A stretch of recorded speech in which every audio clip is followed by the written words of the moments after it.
दोस्तों, न केवल इस वक्त भारत और पाकिस्तान के बीच तनाव चरम पर है, बल्कि फेक न्यूज का कारोबार भी चरम पर है।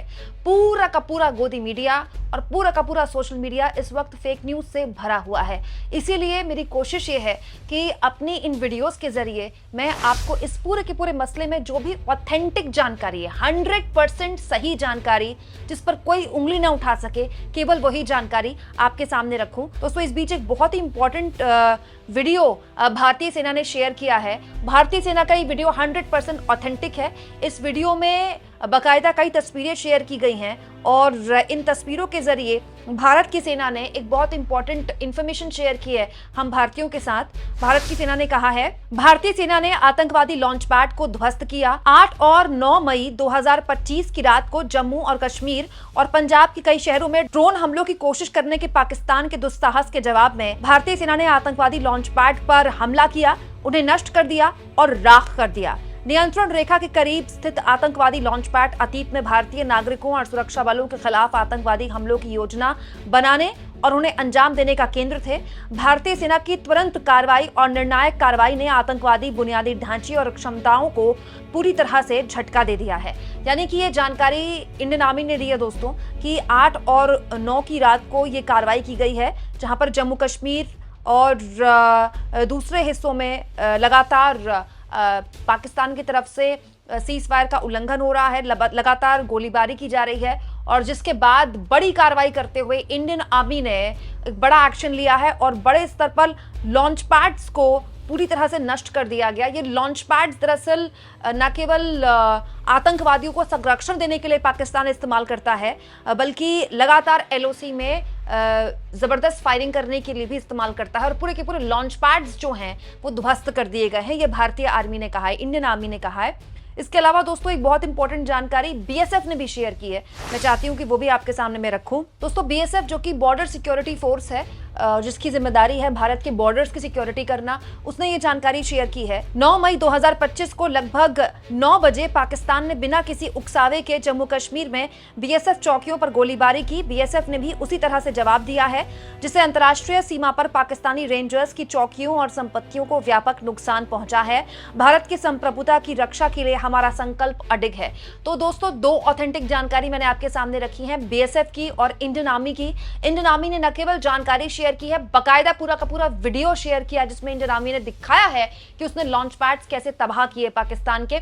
इसके अलावा एक और बहुत इंपॉर्टेंट जानकारी दोस्तों डिफेंस मिनिस्ट्री यानी कि रक्षा मंत्रालय द्वारा भी शेयर की गई है, मैं चाहती हूं कि वो भी आपके सामने मैं शेयर करूं। पाकिस्तान ने 10 मई 2025 को जम्मू में प्रसिद्ध शंभू मंदिर और आवासीय क्षेत्र जैसे पूजा स्थलों को निशाना बनाकर अपनी शत्रुता जारी रखी। रात में कई सशस्त्र ड्रोन भेजे गए, जिससे नागरिकों और धार्मिक स्थलों को खतरा पैदा हो गया। भारतीय सशस्त्र बल सतर्क हैं और राष्ट्र की संप्रभुता की रक्षा के लिए प्रतिबद्ध हैं। दोस्तों, ये जो जानकारी है बहुत ही इंपॉर्टेंट है, क्योंकि शंभू मंदिर को यहाँ पर निशाना बनाया गया है और विदेश मंत्रालय और सेना की जो प्रेस कॉन्फ्रेंस हुई आज भी और कल भी, उसमें यही बात बार बार दोहराई जा रही है कि बहुत ही सोची समझी रणनीति और साजिश के तहत, अपनी नापाक और गंदे इरादों के तहत पाकिस्तान लगातार हमारे धार्मिक स्थलों पर उनको निशाना बना रहा है। मंदिर को निशाना बनाया गया या फिर गुरुद्वारे को निशाना बनाने की कोशिश की गई। दोस्तों, इसके अलावा एक स्कूल को निशाना बनाने की कोशिश की गई, हॉस्पिटल को निशाना बनाने की कोशिश की गई, जानबूझकर ये सब किया जा रहा है। इसकी वजह आप जानते हैं, पाकिस्तान न केवल हमें सैन्य तौर पर नुकसान पहुंचाना चाहता है, बल्कि वो चाहता है कि देश में किसी भी तरह से धार्मिक तौर पर माहौल खराब हो जाए। इसके अलावा स्कूल्स और हॉस्पिटल्स को निशाना बनाना ये बताता है कि पाकिस्तान चाहता है कि ज्यादा से ज्यादा कैजुअल्टीज हों, जबकि भारत पहले दिन से बहुत ज्यादा क्लियर है दोस्तों। हमने केवल और केवल शुरुआत में पाकिस्तान के आतंकवादी ठिकानों को निशाना बनाया। ऑपरेशन सिंदूर जब शुरू हुआ तो केवल और केवल पाकिस्तान के 9 आतंकी ठिकानों को निशाना बनाया गया, लेकिन उसके बाद जब मामला पाकिस्तान बहुत आगे लेकर चला गया, तब जाकर अब भारत की सेना ने केवल और केवल पाकिस्तान के सैन्य ठिकानों को निशाना बनाया है। और अब आज प्रेस कॉन्फ्रेंस में सेना द्वारा बताया गया कि पाकिस्तान के एयरबेसेस को बहुत बड़ा नुकसान पहुंचाया गया है। यानी आप कह सकते हैं कि हमारी सेना केवल और केवल सिविलियंस को टारगेट ना करके सिर्फ पहले आतंकवादियों को और अब क्योंकि पाकिस्तान ने हमको उकसाया और उसका माकूल जवाब हमको देना पड़ा, हमने उनके एयरबेस को निशाना बनाया है। लेकिन अब तक भारत की तरफ से कहीं भी मासूम लोगों को, चर्चेस को या फिर उनके धार्मिक स्थलों को निशाना नहीं बनाया गया। लेकिन पाकिस्तान लगातार ये हरकत कर रहा है। एक और चीज जो पाकिस्तान कर रहा है दोस्तों, फेक न्यूज फैलाने को। दोस्तों इस वक्त पाकिस्तान अपनी मीडिया में और हमारे देश की सोशल मीडिया में तमाम तरह की झूठी बेबुनियाद खबरें फैला रहा है। ऐसी किसी भी खबर से आप भी सावधान रहें, ऐसी किसी भी खबर को आगे सर्कुलेट ना करें। दोस्तों ऐसी कुछ खबरों की जानकारी आज भारतीय सेना ने दी है, सुनिए।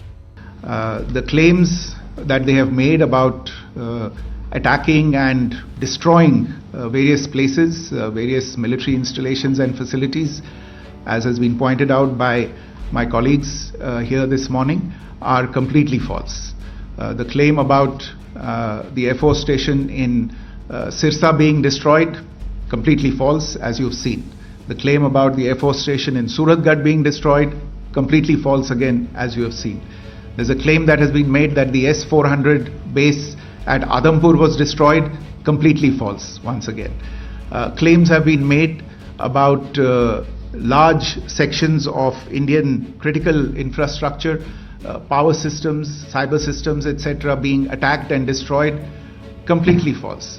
I would urge all of you and all those who watch this not to be misled by this tissue of lies that is being peddled by the Pakistani state for obvious purposes.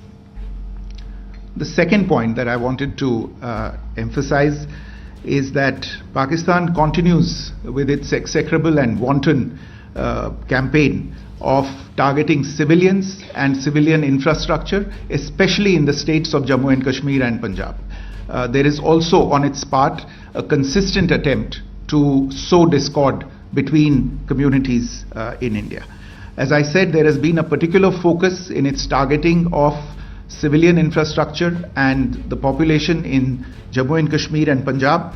Earlier this morning, Pakistan shelled the town of Rajouri, killing the additional District Development Commissioner Shri Rajkumar Thappa, adding to the civilian casualties and the damage in that state.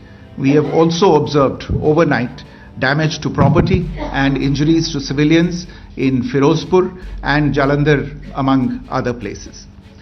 Finally, as I said, Pakistani officials also continue to make ludicrous claims about India firing missiles towards Sri Amritsar Sahib. As I said, these lame attempts to divide India are doomed to failure. We have also seen in some of the remarks that have been shown on television that the Pakistani army spokesman seems to take great joy at the fact that the Indian public should criticize the government of India with regard to various issues. It may be a surprise to Pakistan to see citizens criticizing their own government. That is the hallmark of an open and functioning democracy. Pakistan's unfamiliarity with that again should not be surprising. And finally, there is this yet again completely ludicrous claim that Indian missiles have hit Afghanistan. Totally frivolous allegation, and I only want to point out that Afghan people don't need to be reminded about which country it is that has on multiple occasions in just the last 1.5 years targeted civilian populations and civilian infrastructure in Afghanistan.